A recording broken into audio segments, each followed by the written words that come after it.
بسم اللہ الرحمن الرحیم۔ جیسے ہم نفلی نمازوں کے بارے میں پڑھ رہے تھے، اگلی نماز ہے نماز حاجت۔ نماز حاجت کیوں پڑھی جاتی ہے؟ جب کسی کو کوئی حاجت پیش آئے تو وہ اللہ کی تائید و نصرت کے لیے کم از کم 2 رکعت نفل بطور حاجت کے پڑھے۔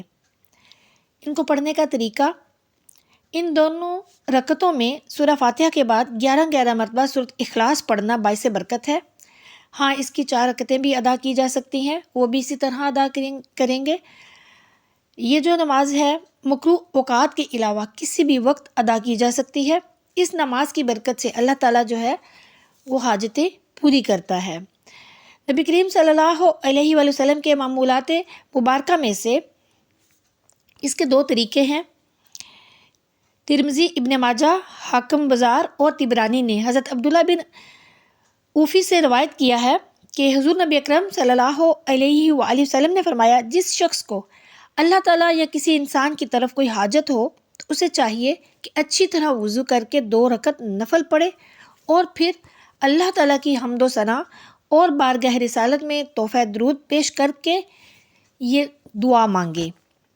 اعوذ باللہ من الشیطان الرجیم، بسم اللہ الرحمن الرحیم۔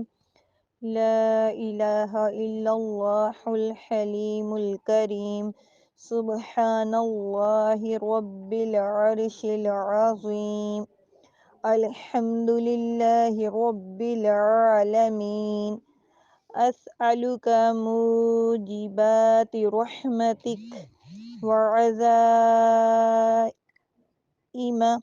مغفرتك والغنیمة من كل بر والسلامة من كل إثم، لا تدع لي ذنبا إلا غفرته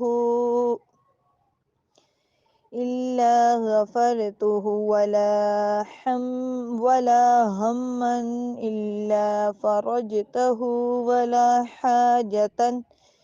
ولا حاجة هي لك رضا إلا قضيتها يا أرحم الراحمين۔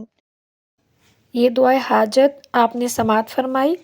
اب آگے صلاۃ الحاجات کا دوسرا طریقہ۔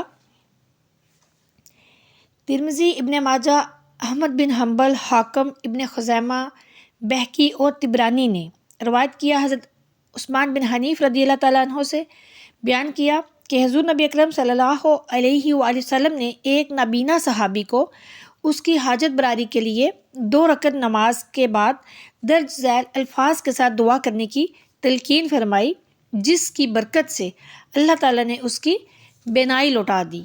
وہ الفاظ کون سے ہیں؟ وہ دعا یہ ہے: اعوذ باللہ من الشیطان الرجیم، بسم اللہ الرحمن الرحیم، اللہم انی اسألک واتوجہ الیک بنبیک محمد نبی الرحمہ، انی توجہت بک الی ربی فی حاجتی ہذہ لتقضی لی، اللہم فشفعہ فی۔